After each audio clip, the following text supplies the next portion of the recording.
Restaurant স্টাইলে খুব সহজভাবে বাড়িতেই বানিয়ে ফেলুন এক অসাধারণ চিকেন চাপ। প্রথমে চাপের মশলা রেডি করে নিন। মশলাগুলি হলো পরিমাণ মতো পোস্ত, মগজদানা আর কাজু বাটা, আদা বাটা, পেঁয়াজ রসুন বাটা, কাঁচা লঙ্কা বাটা, পরিমাণ মতো মরিচ গুঁড়ো, জায়ফল, জয়িত্রী ও গোটা গরম মশলা একসাথে গুঁড়োনো, স্বাদ মতো নুন ও মিষ্টি।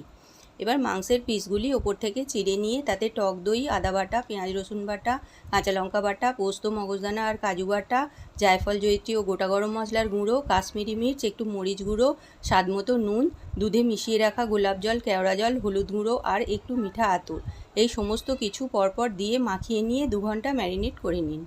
তারপর কড়ায় সাদা তেল আর ঘি দিয়ে সেটি গরম হলে তাতে মাংসের পিসগুলি একে একে ছেড়ে দিন। তারপর উল্টে নিয়ে বেঁচে থাকা সমস্ত মশলার মিশ্রণটি ঢেলে তাতে সামান্য মিষ্টি দিয়ে ঢাকা লাগিয়ে মাংস সেদ্ধ হতে দিন। মাংস সেদ্ধ হয়ে গেলে তাতে আবার একটু গোলাপ জল, কেওড়া জল ছড়িয়ে দিন। এরপর রুমালি রুটি অথবা বিরিয়ানির সাথে